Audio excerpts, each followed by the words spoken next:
اور دوسرا جیسا بھی کچھ دیر پہلے تذکرہ ہوا کہ جو اس سے پہلے ادویات استعمال کرتے رہے ہیں اس کی وجہ سے جو نقصانات ہوئے ہیں ان کو بھی اثرات کو زائل کرنے میں مدد ملے گی. ابھی فرمائیے کہ جیسے اعصابی جو امراض میں مبتلا لوگ ہیں، مختلف قسم کے تناؤ کا شکار ہیں، وہ کیا ہربل میڈیسن سے فائدہ اٹھا سکتے ہیں؟ یہ ذرا فرمائیے گا.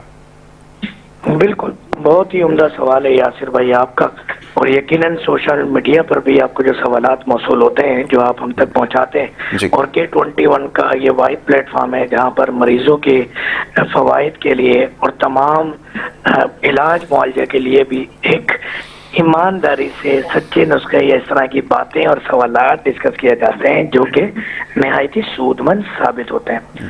اگر یاسر بھائی اس حوالے سے بات اگر میں آپ کو بتاؤں کہ اعصابی کمزوری اور اس طرح کے امراض کو سمجھنا نہایت ہی ضروری ہے. بالکل بالکل.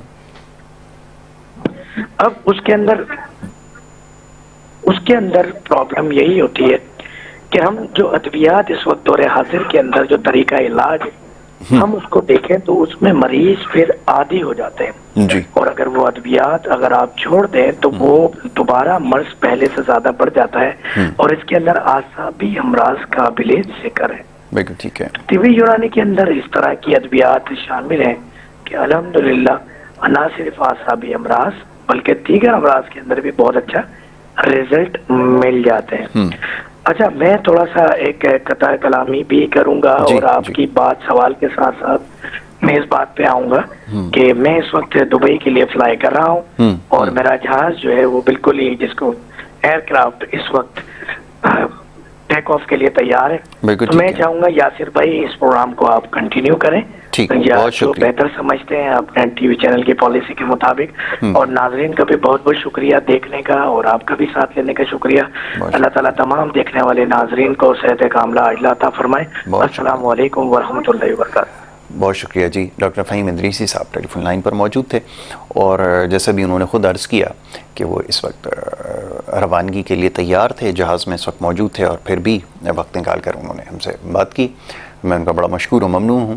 اور یہ کہ سوالات جو سوشل میڈیا کے ذریعے موصول ہوتے ہیں اس پہ ہم نے کوشش کی کہ اپنے پروگرام کے اندر گفتگو کریں.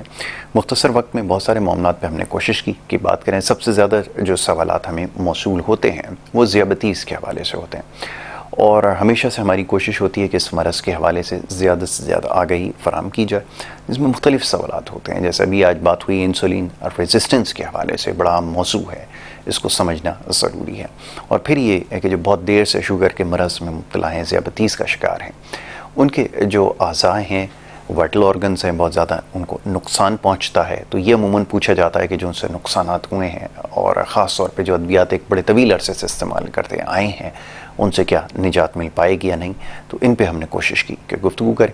اور باقی ماندہ یہ کہ جو دیگر مسائل ہیں اس سے جڑے، جیسے ہم نے ابھی پیروں کے درد کے حوالے سے تذکرہ کیا، بہت زیادہ شکایت موصول ہوتی ہیں تو اس کی یقین قابل علاج سمجھا جاتا ہے.